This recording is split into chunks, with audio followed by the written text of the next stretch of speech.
All right, Mets fans, what is up? Happy Sunday. Happy Championship Sunday. If you all are watching football, I know we got a game coming up here in just about an hour, but we do have to talk about our beloved New York Mets. It's Sunday, it's January 26th, and we have a ton to talk about as it pertains to Pete Alonso, as it pertains to Brandon Nimmo, and as it pertains to the Mets' ongoing bullpen search. We're getting into that right here on the True Mets Talk live stream. I definitely appreciate you all checking this stream out, checking out the channel on this lovely Sunday. Please do make sure to smash those thumbs up buttons, subscribe to the channel, and comment your thoughts and opinions in the live chat. I know we got a couple people in the live chat already. If you're subscribed to the channel, again, just comment your thoughts and opinions. There's so much to talk about, so many opinions to be had on what's going on with the New York Mets right now, especially as it pertains to what Steve Cohen and David Stearns were talking about yesterday at Amazing Day Fan Fest at Citi Field. There's so much to unpack. So again, I appreciate you all. I know 2 p.m. is a little bit of an awkward time on Sunday. A lot of people are probably out running errands before football. But you know what? We're here, we're live. And if you're catching the replay, again, smash those thumbs up buttons. Salute to Brad. Appreciate you. Can't wait to hear your thoughts on yesterday. Again, I'm going to try to unpack this as efficiently as I can. I'm not even sure if that's possible to do so in an efficient manner, but I'm going to try to attempt to. Salute to Dan, salute to Robert, and salute to Ethan as well in the chat. Also stating that Cohen looks beyond fed up with the whole situation, and I definitely would agree. But if you all were not paying attention to what happened in Mets land yesterday, oof, here you go. Here are 2 tweets, both from Laura Albanese and also Will Salmon on their X account, stating basically the contrasting sides between what Steve Cohen said at Amazing Day, and then shortly after that, Scott Boras issuing his rebuttal. And he was very quick to do so after he caught wind of what Steve Cohen stated in these ongoing Alonso negotiations between the two sides. Steve Cohen directly, and I quote, right? This is directly from the mouth of Steve Cohen. Owner, you do not see this on an everyday circumstance in professional sports. You just don't. And this is why I think it's so refreshing. And this is why I have the immense respect that I do for Steve Cohen to come out and be completely transparent to the MLB community, and also addressing Mets fans that were either present at Amazing Day or not. From Steve Cohen on the Alonso negotiations, and I quote, I don't like the negotiations. I'm sure you guys have seen this, ladies and gentlemen, for like the 100th time today. I know a lot of other podcasts are talking about this, and you probably saw these tweets directly, but I don't like the negotiations. I don't like what's being presented to us, presumably the structure of the deal that Boras and Alonso are pushing for. Maybe that changes. If it stays this way, I think we have to get used to the fact that we may have to go forward with the existing players that we have. Now, he also mentioned fitting Pete Alonso into an already expensive group of players on this Mets roster and everything that they've been doing this offseason, signing Juan Soto, re-signing Manaya, going out and getting AJ Minter, one of the better lefties. No, it's not Tanner Scott, but he did get a pretty elite lefty in AJ Minter. They've been doing a lot of work. And the money quote, I don't really take that really into consideration at this point, because I think it's just an add-on from Steve Cohen. I don't think money is the issue here. Although I did state on my X account earlier today, if money was the issue, and if there was really a situation where Soto kind of handcuffed the Mets in terms of giving Alonso all that money, I would still do that deal 11 times out of 10. I tweeted that out earlier today, and I stand by that statement. But at the end of the day, I don't think money's the issue here. I do not think money is the issue here.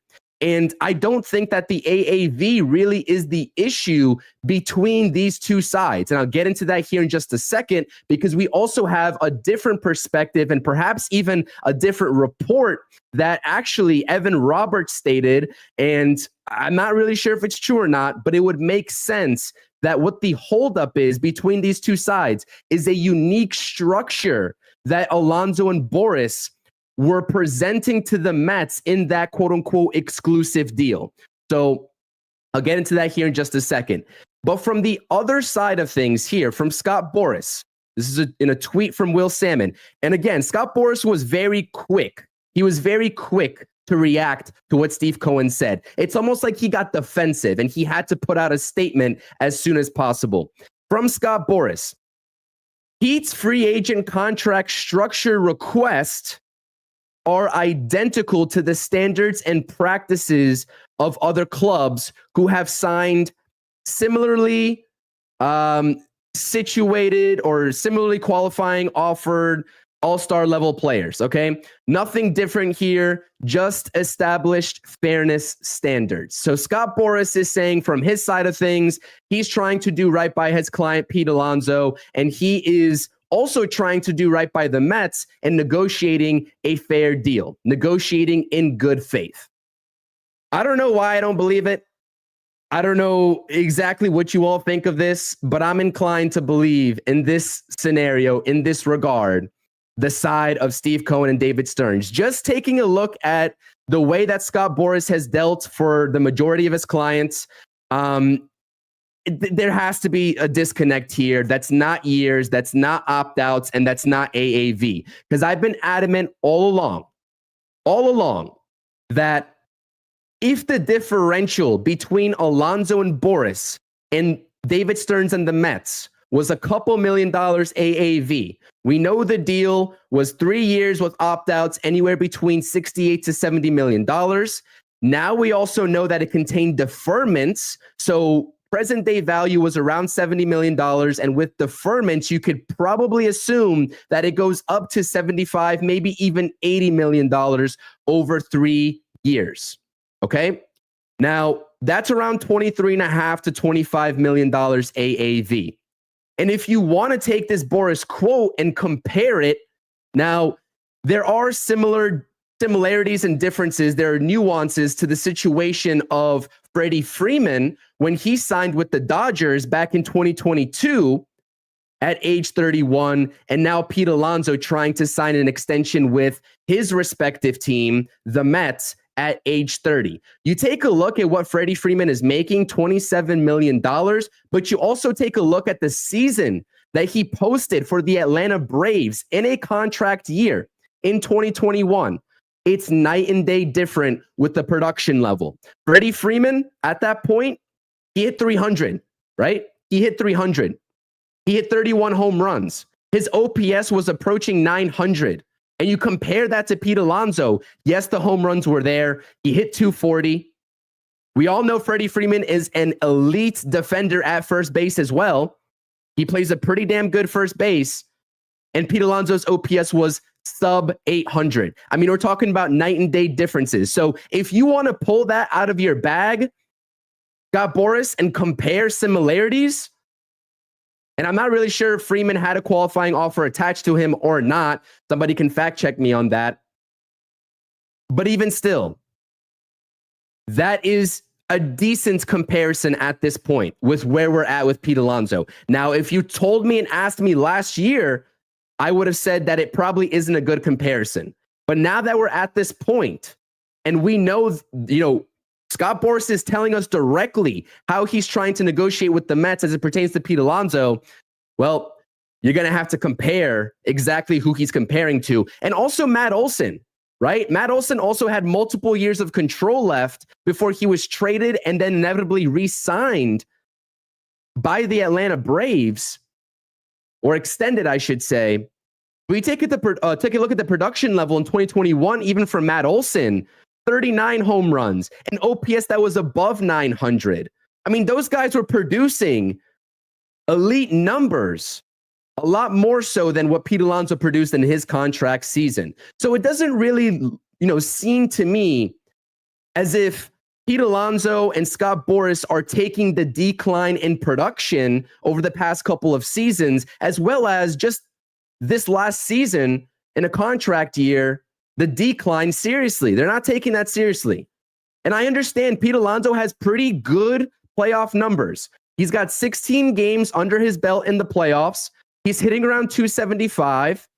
I mean, he's been producing in the RBIs category, and also we take a look at the clutch home run that he hit, against the Brewers. That's all fine and good. But what are you going to do for me? And what are you going to do for us as an organization over the course of 162 games, Pete? Because if we're going to give you this deal, it cannot be what you did in 2024. It just simply can't. But before we move on, I want to get into some comments here because I know that a lot of people have their own opinions about how this is playing out. I'm curious what you all think. And we're going to transition this into what was kind of being stated and reported, what the differential here is and what either side is not willing to budge in terms of agreeing to, because it's a unique contract stipulation, if true. And I have to caveat this, and I have to be very cautious. I'm saying if it is true, if it's true, and I'll take a look at that here in the next slide. But let's get into some comments here. We're going to be talking about bullpen in this live stream, Brad. I do have that up and ready. We'll talk about that. Salute to Steven. Salute to George. Appreciate you all being here. A couple of people who think Pete should fire Boris. Salute to Rock. Jay has a question. As a Mets fan, with the relationship between Pete and the front office already not in great state, even if he does return, do you think he will be too much of a distraction? I will touch upon that real quickly, Jay. I don't think so. I think this is strictly business, and I think that both sides understand that. And if they get a deal done, they can leave business aside. Brandon Nimmo actually was talking about that as he was talking to some of the fan guys who were at Amazing Day interviewing him. And he basically stated as such, it was a similar position. Brandon Nimmo was getting ready to walk away, and he was in a similar spot as Pete Alonso right now, but he eventually came back, and they're able to separate the business side of things from the actual on-field organizational stuff. So again, the Mets had to have known this was going to be the case, right? Steve Cohen is stating that these contract talks are exhausting. They're even more exhausting than the Juan Soto contract talks with Scott Boras, right? So they're playing hardball. And as soon as Pete Alonso hired Boras, right, and he quote unquote fired his previous representation to go into Boras's camp, the Mets knew what it was. We all knew what it was as fans. As soon as you make that move, if you're Pete Alonso, given the nature of who he is, the caliber player that he is, everyone knows what it is. It's going to be hardball in the offseason. So I don't think it'll be too much of a distraction if they get that deal done. And again, not Pete Alonso, but Steve Cohen. Steve Cohen did not rule out in this very quote a reunion between the Mets and Alonso, but he was very adamant that things would have to change in their direction under their circumstances if that was going to happen. And again, I appreciate this brutal honesty and transparency at FanFest. He's addressing the fans directly, and he's not running away from the situation. He basically put the ball back into Boras and Pete Alonso's court with that statement that he just made. So there's that.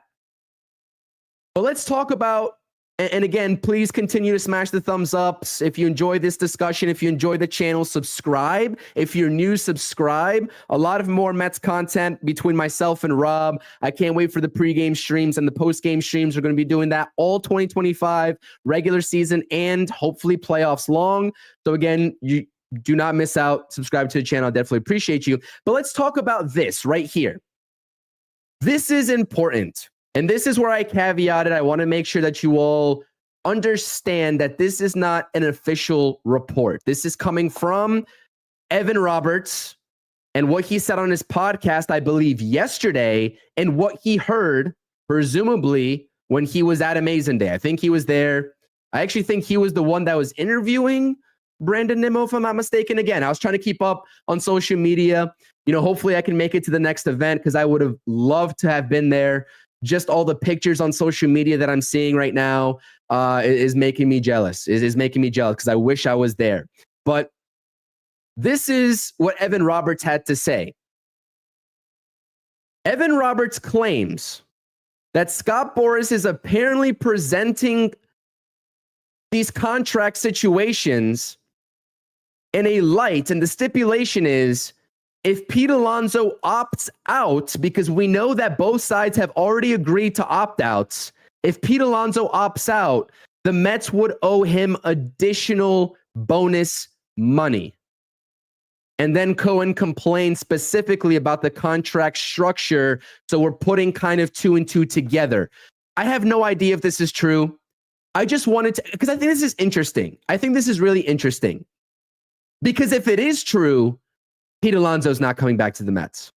If this is what Scott Boras is trying to do in pulling a fast one over on David Stearns, and I can appreciate David Stearns' facial expressions yesterday, just smiling throughout the whole thing. I think Mets fans even booed David Stearns yesterday, which is unfortunate. That's definitely not the route that I would have taken if I was present.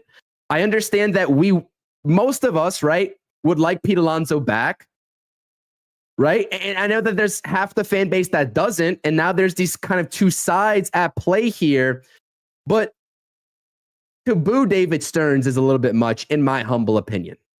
Again, I understand that at the end of the day, you want Pete Alonso back, but that's a little much.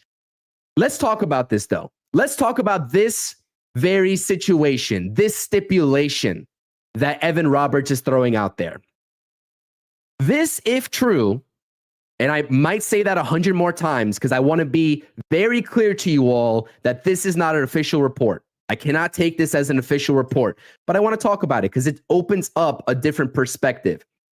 If Scott Boras wants the Mets to pay more money in the event that Pete Alonso opts out, the reason for that is because at that point, Pete Alonso probably produced career-type numbers similar to 2022, or at least up there on par with 2022. Because if that wasn't the case, then Pete Alonso wouldn't opt out.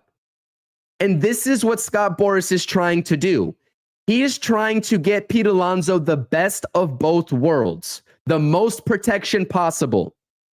And the Mets are halfway agreeing to it because they have stated that they are willing to give an opt-out, maybe even multiple opt-outs. And that's fine. That provides Pete Alonso protection. But wanting an extra layer of protection if Pete Alonso does his job and does what he's supposed to do to earn that opt-out by making him more money, now that's just straight up ridiculous. You cannot have the best of both worlds. It cannot be both for Pete Alonso and Scott Boras. And it would make sense if AAV isn't the issue, if we just stated that, right? Which the Mets could be penny pinching a couple $1 million, but I would be inclined to believe at this point they wouldn't to get the deal done. But this is a huge deal because that's just a slap in the face at that point if Scott Boras is asking for this. You want multiple opt-outs and you want to get paid more money if your client does his job and gets back to the level of play that he posted in 2022. No. No, thank you. No, that's not happening. And so again, if this is true, if this is the differential on what makes or breaks this deal from the New York Mets perspective, and Scott Boras is not willing to budge, Pete Alonso's not coming back. Now, I haven't really heard much smoke coming from Alonso and the Angels. We know that Alonso and his representation met with the Angels on Thursday. And I haven't heard much recently, ever since Martino and Tim Healy put out tweets saying that there's a lot of steam picking up between Alonso and the Blue Jays. I haven't heard much on that front. So I don't know what's going to have to happen here between these two sides to get a deal done. But this is dragging out way too long. And at this point, with what Steve Cohen stated in the second half of his statement, we need to be looking at pivot options, whether it's internal options or whether it's external options. And at this point, with what he stated here in the top half, and the tweet that's in the top half here, moving forward with existing players, that puts a light bulb in my head stating we're going internal. Now, I hope that's not the case because, if Pete Alonso is not part of this equation, if I have an option to rely on the internal candidates versus going external and finding a trade partner, I'm taking the external route. And we'll talk about these situations here in just a second.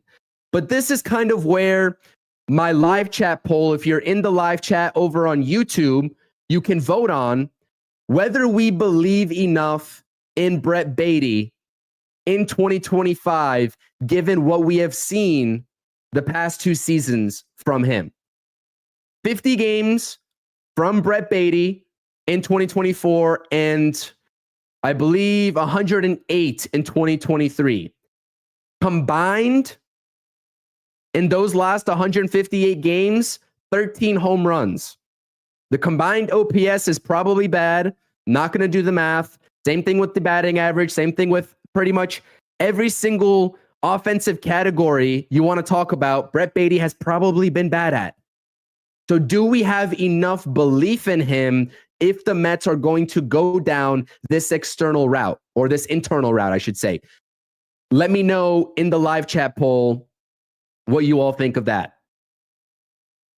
And let's talk about Brett Baty while we're at it, because I did release a video. I'm going to link it if you missed it somehow in the description down below of this stream. I'm going to link it. And I talked about the projections for Mark Vientos, and I talked about the projections for Brett Baty from Steamer and what we could be looking at a production standpoint in the 2025 season if the Mets are ready to rely on Vientos at first base and a competition between probably Brett Baty, probably Ronnie Mauricio, and I would not discount or count, Luis Angel Acuna out in competing, at least in spring training, at third base. I wouldn't count it out. I know he doesn't really have any experience there, but at this point, you want as much competition as possible because you don't just want to hand this job to Brett Baty because he definitely does not deserve that. So let's talk about Brett Baty here real quick. I'm going to go back into the comments section here. I see a super chat from Rock. I appreciate you. Thank you for the super chat. All super chats are welcome. You don't have to. It's not mandatory, but I definitely do appreciate it. Rock is stating or asking, CP, why don't teams sign players to deals where they have a base salary, say 20 mil for Pete, and then earn once, additional money for each category is what you're saying. So home runs, RBIs, all-star. They do. That's definitely a thing. Like the incentive bonuses are definitely a thing. But it's and the reason why this isn't going to work out, right? And Rock is following up by saying incentives.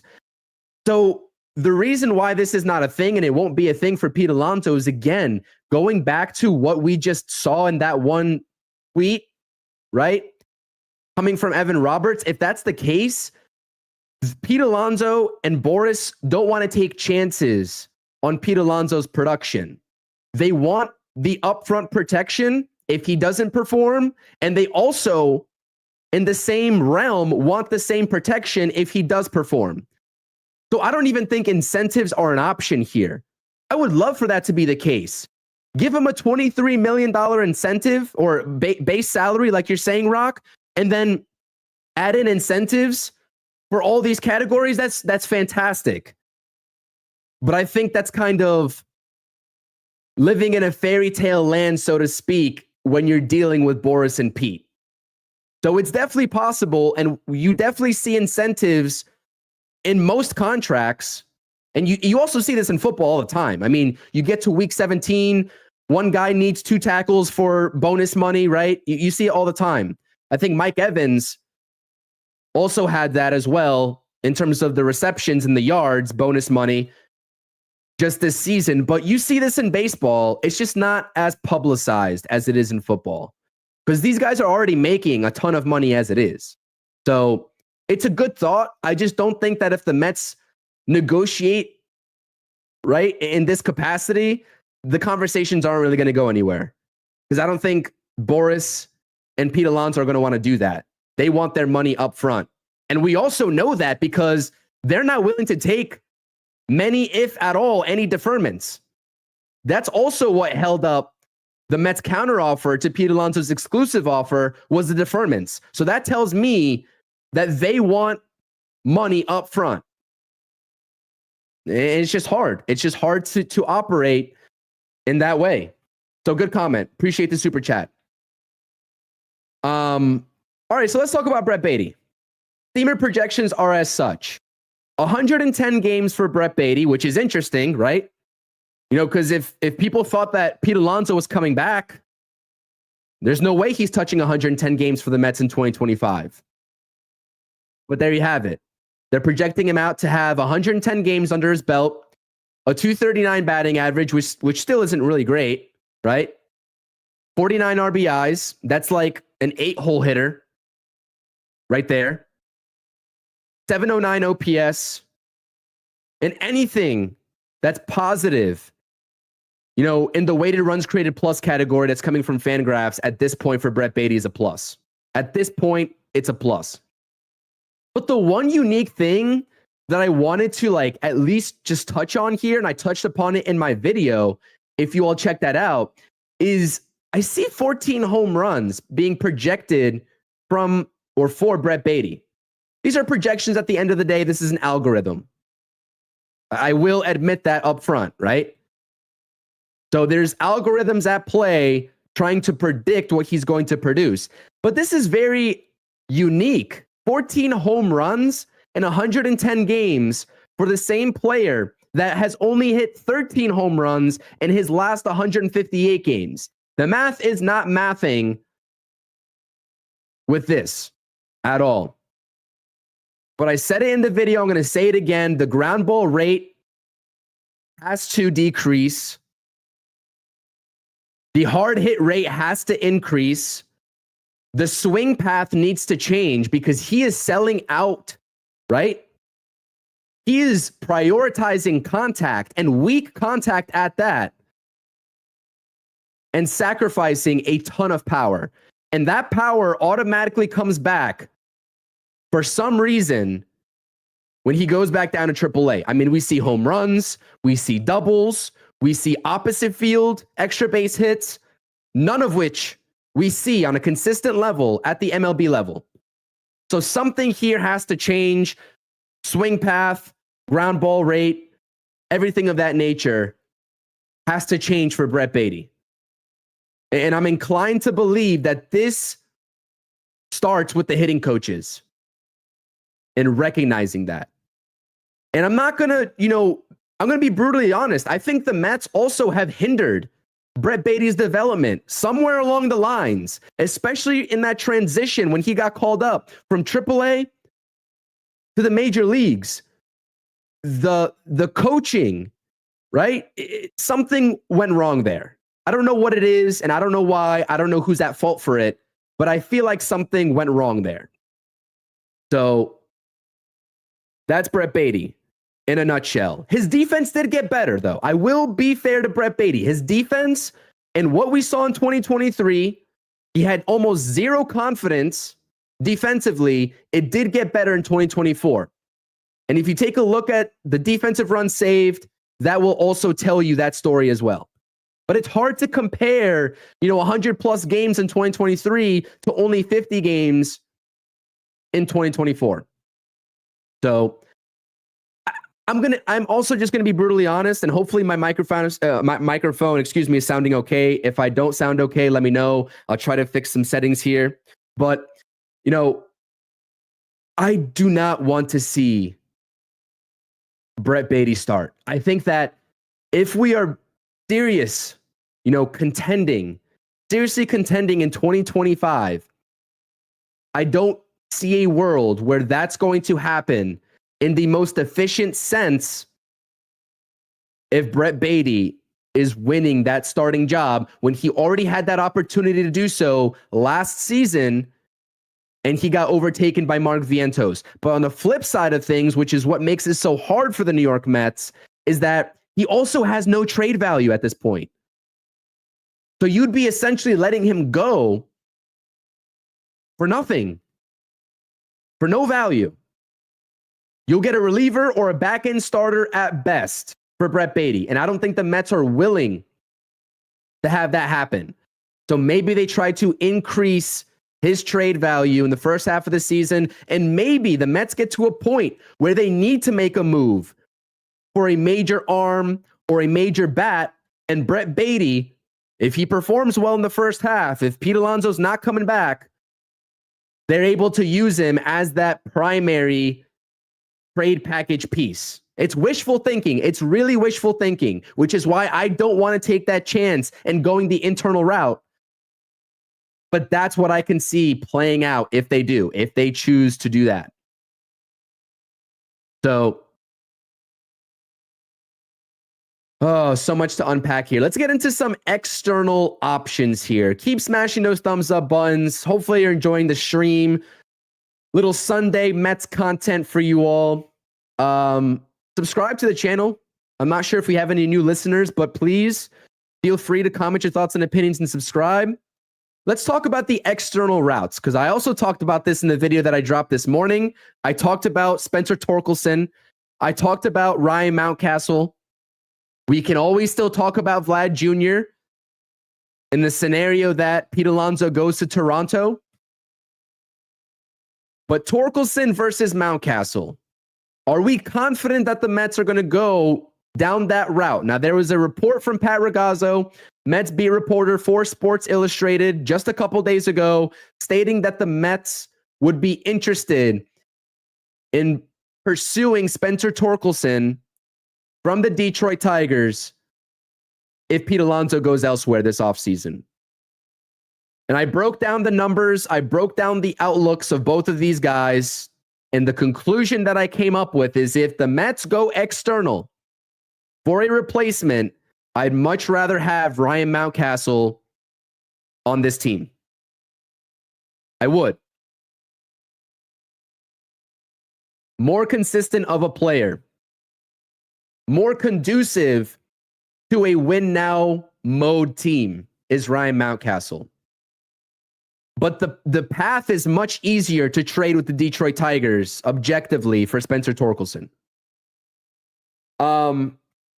The differential between these two guys is age, clearly. Ryan Mountcastle has, I believe, 3 years on Spencer Torkelson. Torkelson is 25 years old. Mountcastle is 28.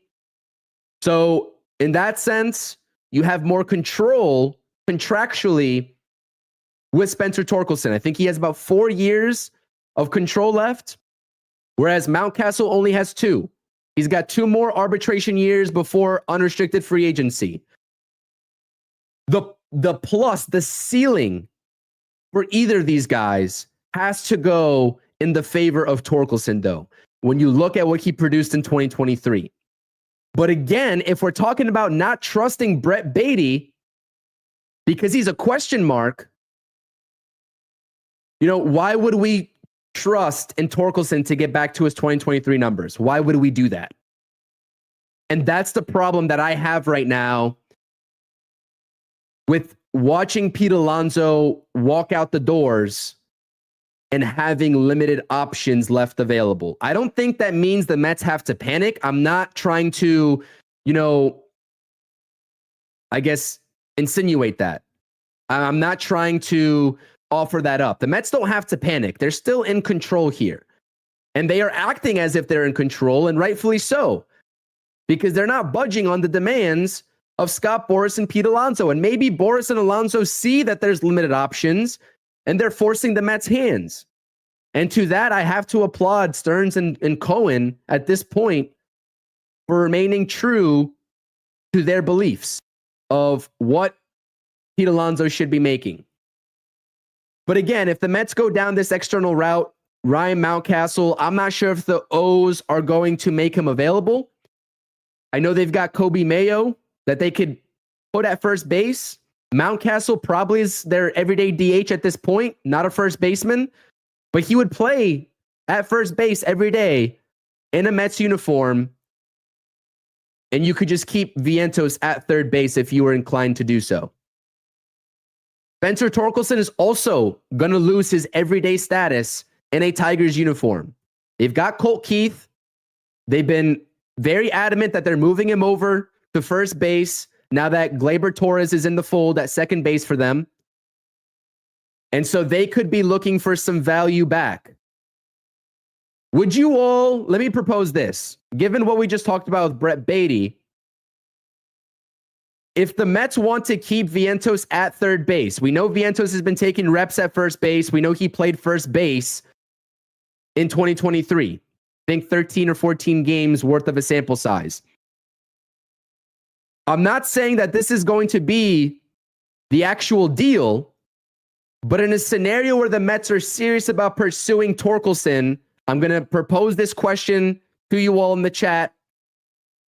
Please feel free to answer. Would you trade for Spencer Torkelson if the return headliner was Brett Beatty? Would you make that swap, essentially?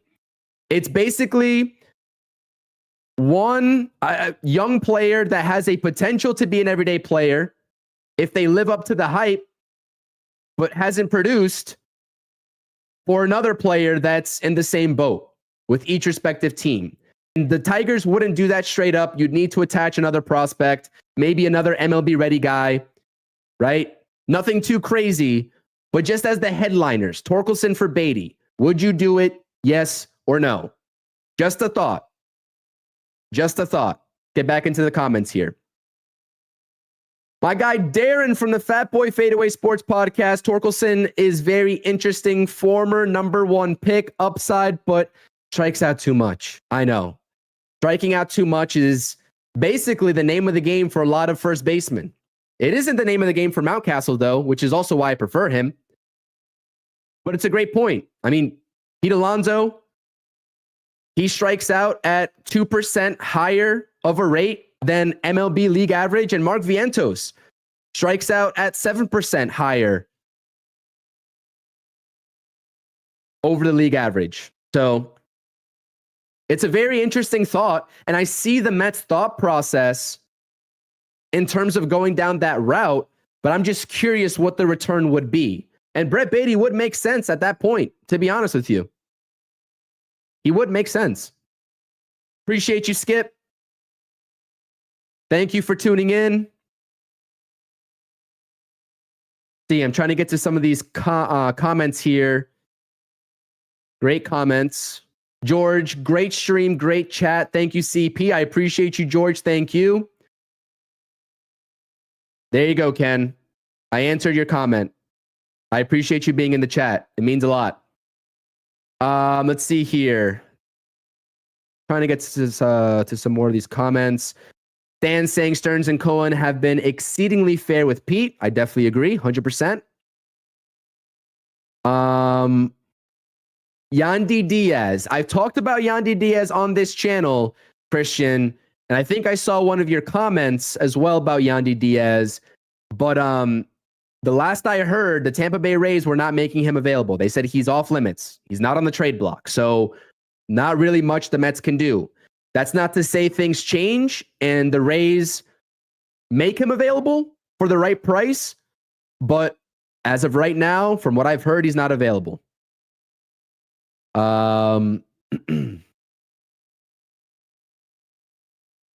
Yeah, good comments. Keep commenting. But yeah, so listen, I don't know.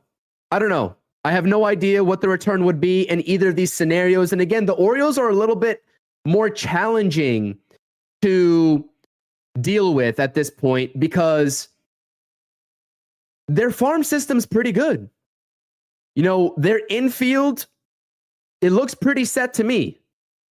And with Santander gone, you can just transfer Mountcastle over to the DH spot. So I'm not sure if they're going to make him available. Maybe they'd like to get some value back, knowing that he is approaching unrestricted free agency in 2 seasons. But like Brad is saying, this is exactly right. The O's need pitching badly. And at this point, are we confident that the Mets can provide them that and what they need? I'm not too sure, right? I mean, Max Kranick, Tyler McGill, Jose Butto, you're talking about MLB ready guys without touching more so the top prospects in your system because they need MLB ready guys right now. From what I understand, coming out of that organization, it'd be a very tough, package to put up if you're the New York Mets. So I'm not really sure how realistic it is. But if you're asking me 1v1, which player I'd like more so than the other, I'm taking Ryan Mountcastle for all the reasons that I just stated. All right, let's continue on here. Listen, this first base situation has to resolve itself. At this point, I've been very adamant most of this offseason that Pete Alonso's coming back. As each report comes out, as each statement comes out from Cohen, Stearns, Boris, I'm less and less confident. I'm going to be very blunt and very open with you all. I'm less and less confident. I think the Mets, as Stan has said in the chat, have been more than fair. And I think at this point, Pete Alonso and Boris need to make a decision. Do they prefer more money, maybe even an extra year? And I'm going to say the extra year because, again, I think that if the Blue Jays were to offer 25-26, I would think the Mets match that. But are they willing to provide, that incentive of more money in case there's an opt-out? Are they willing to provide that extra year of protection? If Pete Alonso is serious about going to Toronto, and if he's serious about going to the Angels, then good luck to you. Because the fact remains is that Pete Alonso is still on the hunt for a long-term deal. This is why he is so adamant about getting an opt-out. He wants to go back onto the market to get a long-term deal if he performs in 2025. He does. His best shot at doing that with the most protection of all the lineups of teams that are interested in him right now, his best chance at doing that is in a Mets uniform. So you make the call, Pete. You make the call. We'll be monitoring this very situation over the coming days. Maybe it takes a week plus to figure out, but we'll be talking about it. We will be talking about it. Okay, let's talk bullpen here. Around 45 minutes into the stream. I hope you all are enjoying it first and foremost. I appreciate reading all your chats. I'm trying to keep the conversation flow going while reading some of your comments. Multitasking is kind of hard. I'm not going to lie to you. But listen, we got to talk about the bullpen. This is the current Mets bullpen outlook. And I like what I see in terms of these core players approaching spring training and the season.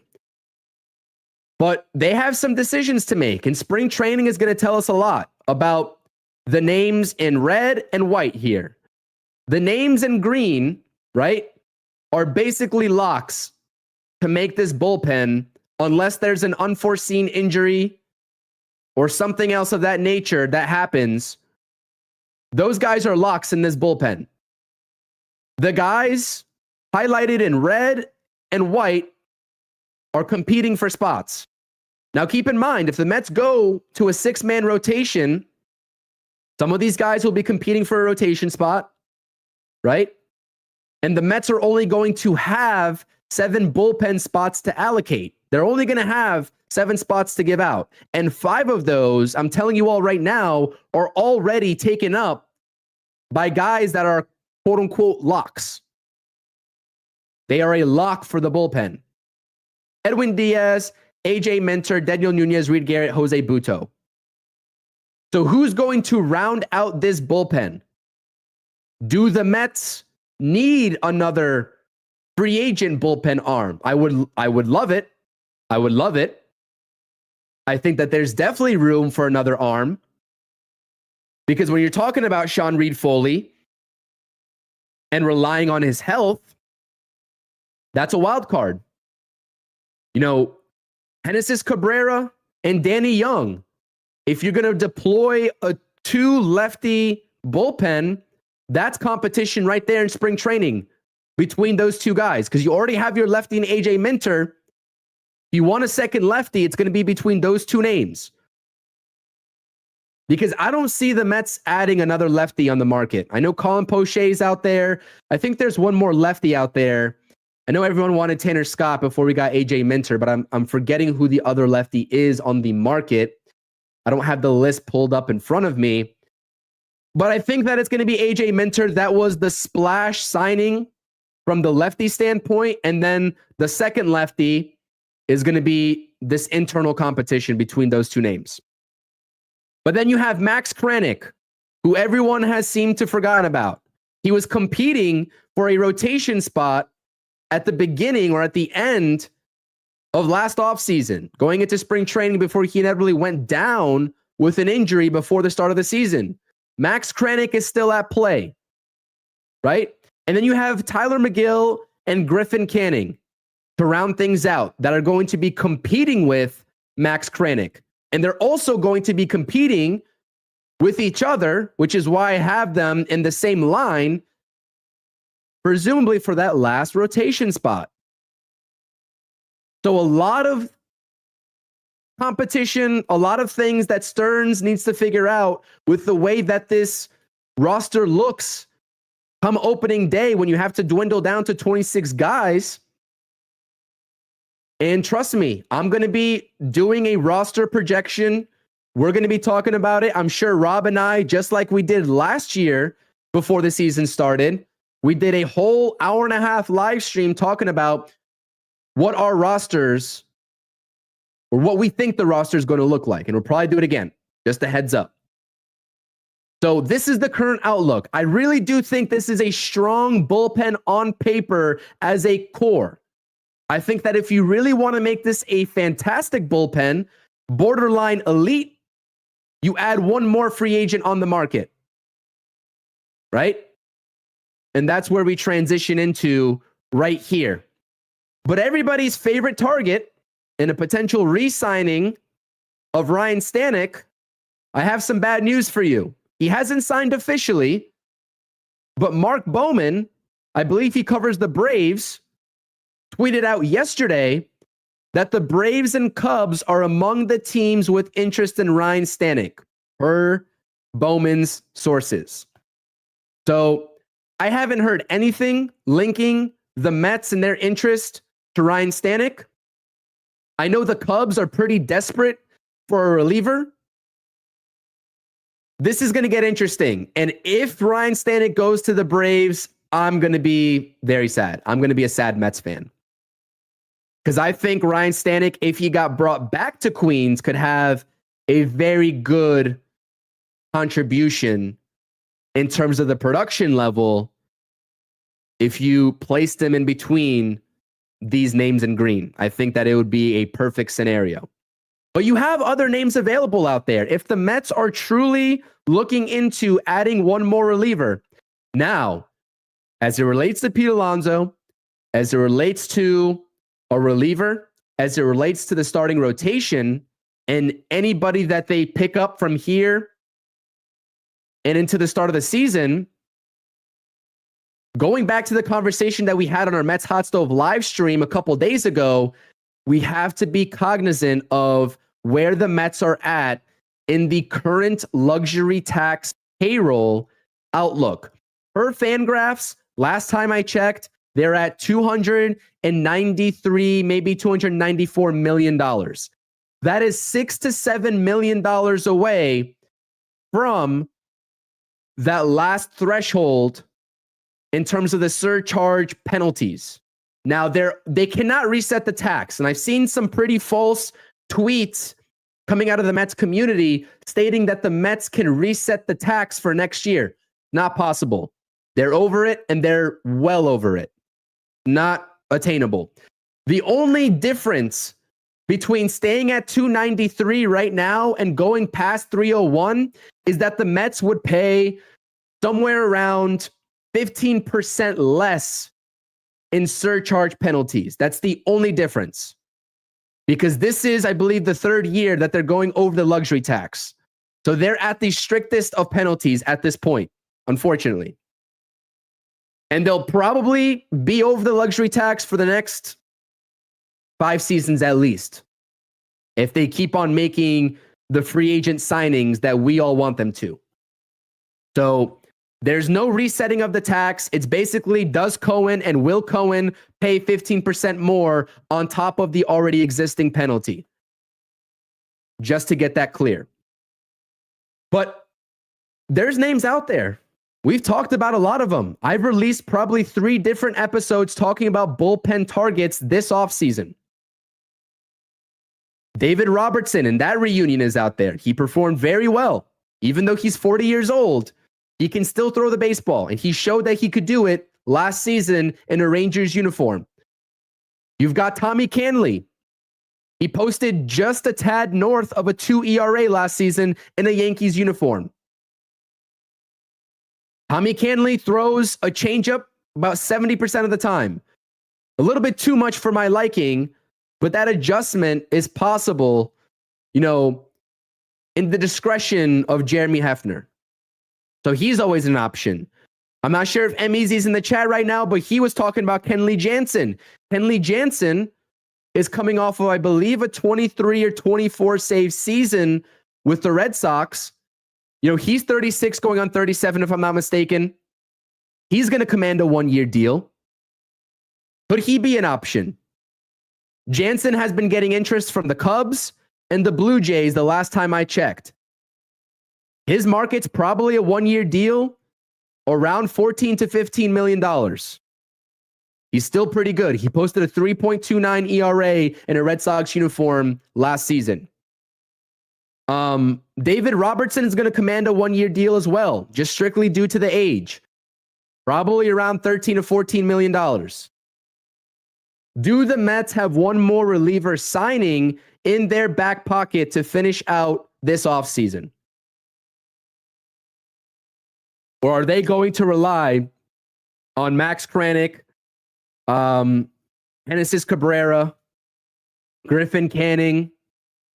Are they going to rely on those guys, Sean Reed Foley, the bottom of the bullpen, before you get to the big names and Buto, Nunez, Garrett? I want them. I think they need to sign another reliever. I think with the rotation as it is, this bullpen is a great start, but you need another arm. Preferably a big name, right? Robertson's a pretty big name. I understand the injury concerns, not injury concerns, but the age concerns. I understand that. Kenley Jansen, right? Same thing. Age. I think he had a sore shoulder that landed him on the IL and out the 2024 season. But you need another option. What are they going to do? Get into some of the comments here regarding the bullpen. You guys are showing out. I love it in the chat. I love it. Okay. Steve, this is a good comment. Red Sox say they need more pitching. Think about Buto, McGill, Tidwell for Cassis. I don't think that's going to land them Tristan Cassis. I see your vision. Someone actually commented about Tristan Cassis on one of my videos. The same thing with Ryan Mountcastle. Now, Tristan Cassis is going to require a lot more of a package, right? A lot heftier of a package than Ryan Mountcastle is. That's pretty obvious. That's not going to do it for Tristan Cassis. Not. I think the Red Sox even had some hesitancies about trading Cassis for even Luis Castillo.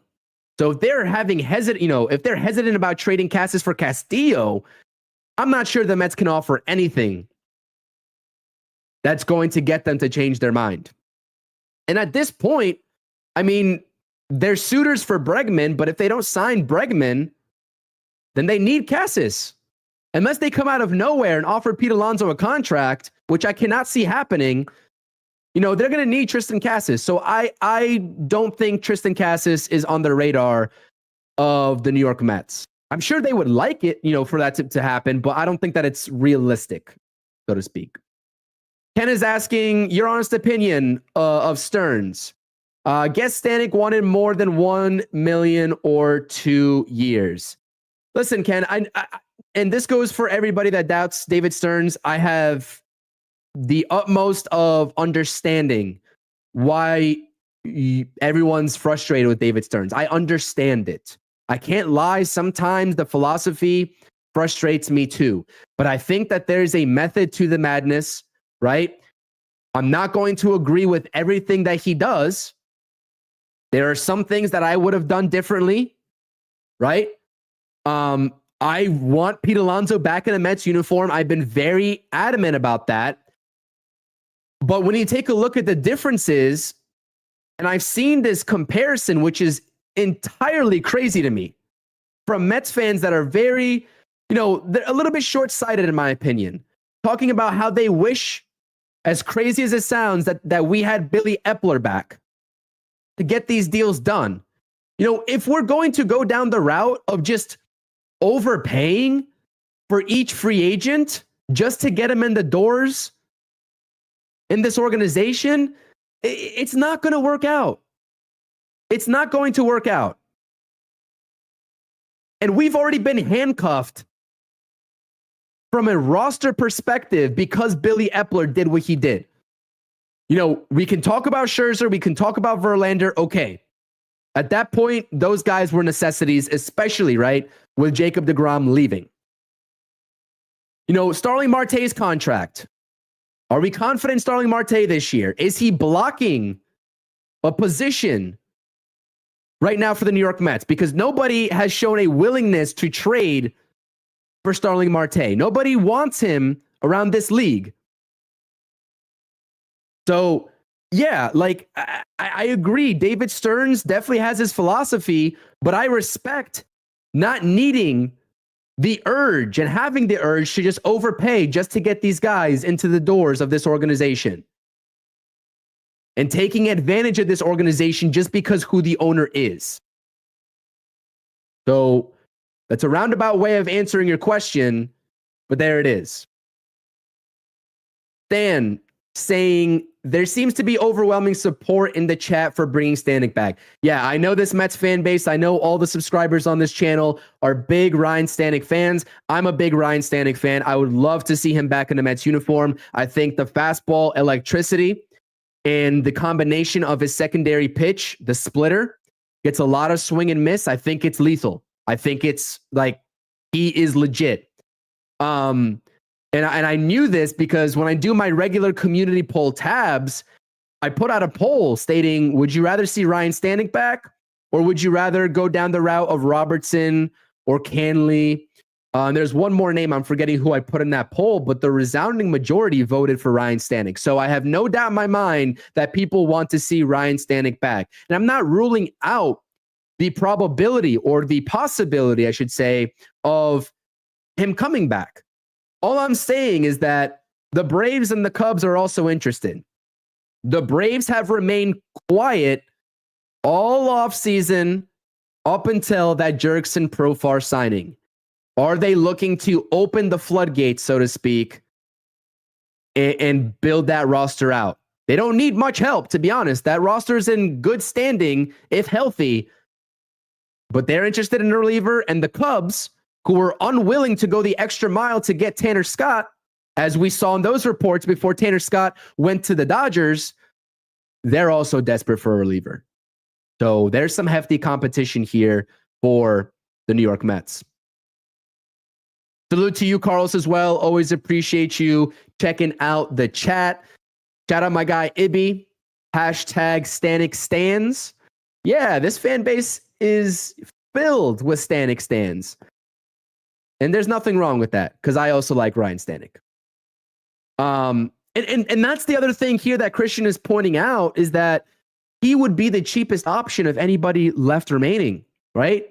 He'd probably command less money than David Robertson, and he'd probably command less money than Tommy Canley and definitely Kenley Jansen. So at this point, it would make sense if they are looking for a quality arm for a low price. Ryan Stanek is the perfect candidate. So we'll see how that plays out. But we're just about an hour here. Again, please, if you all are watching on X, it's streaming to my X account. Come over to the YouTube, subscribe to the YouTube. A lot more streams just like this pre-game streams in the regular season, post-game streams. I'll do some post-game streams for spring training as well when I can, when my schedule allows. All that, don't miss out right here on the True Mets Talk podcast on YouTube. Smash those thumbs up buttons. This is the last thing that I wanted to get into here. Brandon Nimmo and his outlook going into 2025. This is a conversation that I was trying to introduce to you all with one of my videos a couple of weeks back, talking about Brandon Nimmo's outlook and possibility of getting some reps at the DH spot this season. And I heard something yesterday that I liked, but also didn't like. Brandon Nimmo up front stated that the goal is to be ready by opening day. It seemed like he was confident, at least a little bit, that he would be ready by opening day. But the other percent of chances that he's not, what happens then? Plantar fasciitis is no joke. It seems to be a chronic issue. I'm no doctor, but it seems very painful. And we saw that in the NLCS when he was hobbling around in left field against the Dodgers. This tweet right here, Nimmo is still limited, but targeting opening day. Ladies and gentlemen, it is January 26th. Spring training is less than a month away. Pitchers and catchers, I know he's not a pitcher or a catcher, but they're reporting soon. And Brandon Nimmo is still limited. That doesn't inspire the most confidence out of me. I'm sorry. It doesn't. I don't like the sound of that. I'd much rather hear Brandon Nimmo has been doing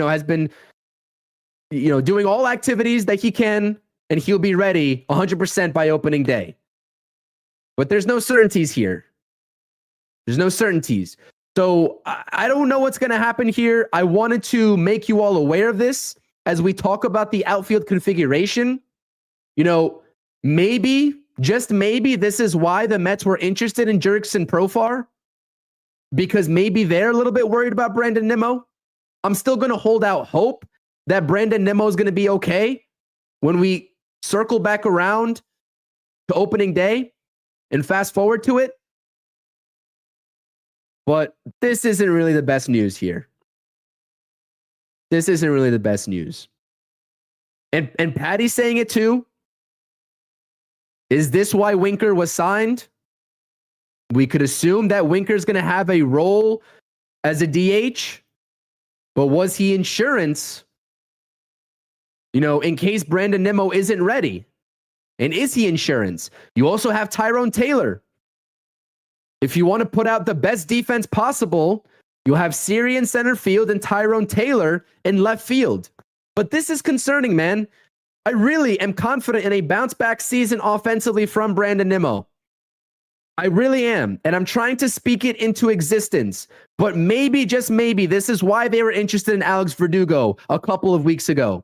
We haven't heard anything about Alex Verdugo. I still don't want him, but maybe that's why.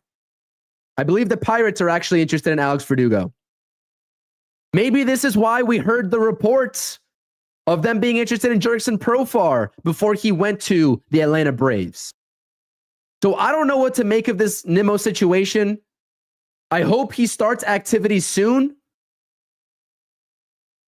But if you go back to my video a couple of weeks ago when I talked about Brandon Nimmo transitioning into a part-time DH in 2025 because of this issue, I got a lot of people that said, you're out of your mind. It's a little bit premature. We'll talk about that in 2026 or 2027. Well, am I really out of my mind if I'm proposing that? Because are we confident that Brandon Nimmo is going to be ready? Again, I want to go into this season with championship contending hopes with a lot more answers than questions. And right now, what I'm seeing, unfortunately, is a lot more questions than answers. And hopefully those questions get answered as the season begins. But we have to talk about all avenues of opportunities, right? Or chances, whether certain guys are going to be ready or whether they're not going to be ready. So keep an eye out on this right here. This is important. And this is what we should be monitoring right here. So that's going to do it for me, guys. It's your boy CP, a little bit over an hour. I wanted to get this stream in before football starts. I know the game is getting ready to start right now. My Giants are nowhere close to being playoff ready, so I have to watch division rivals, battle it out to see who's going to the Super Bowl. But if you happen to be a fan of one of these teams or a Bills fan, I'll be rooting for them. I'll be rooting for the Bills. But yeah, guys, it's the True Mets Talk podcast. Hopefully, you all enjoyed the content. Trying to provide you all a lot of different perspectives as it relates to Pete Alonso and Steve Cohen's comments, as it relates to Brandon Nimmo's outlook, as it relates to the potential internal battle that we are headed down toward in spring training for the bullpen, or maybe some external candidates for first base in the bullpen. But I appreciate you all being here. Smash those thumbs up buttons. Follow me over on all my social medias, X, Instagram, TikTok. All my handles are at True Mets Talk, just like my YouTube handle. I appreciate you all. Salute to everybody in the chat that took the time out of their Sunday to participate. I definitely appreciate you all. I'll see you all either on the next video that I drop, the next stream that I do, whether Rob's here with me or whether I'm going solo. I'll let you all know. Follow me for the latest updates. Smash the notifications buttons and subscribe if you are new. I'll see you all later. We'll see how this all plays out. Let's go Mets. And January 26th, Pete Alonso has to sign somewhere at some point. Let's go Mets. Peace.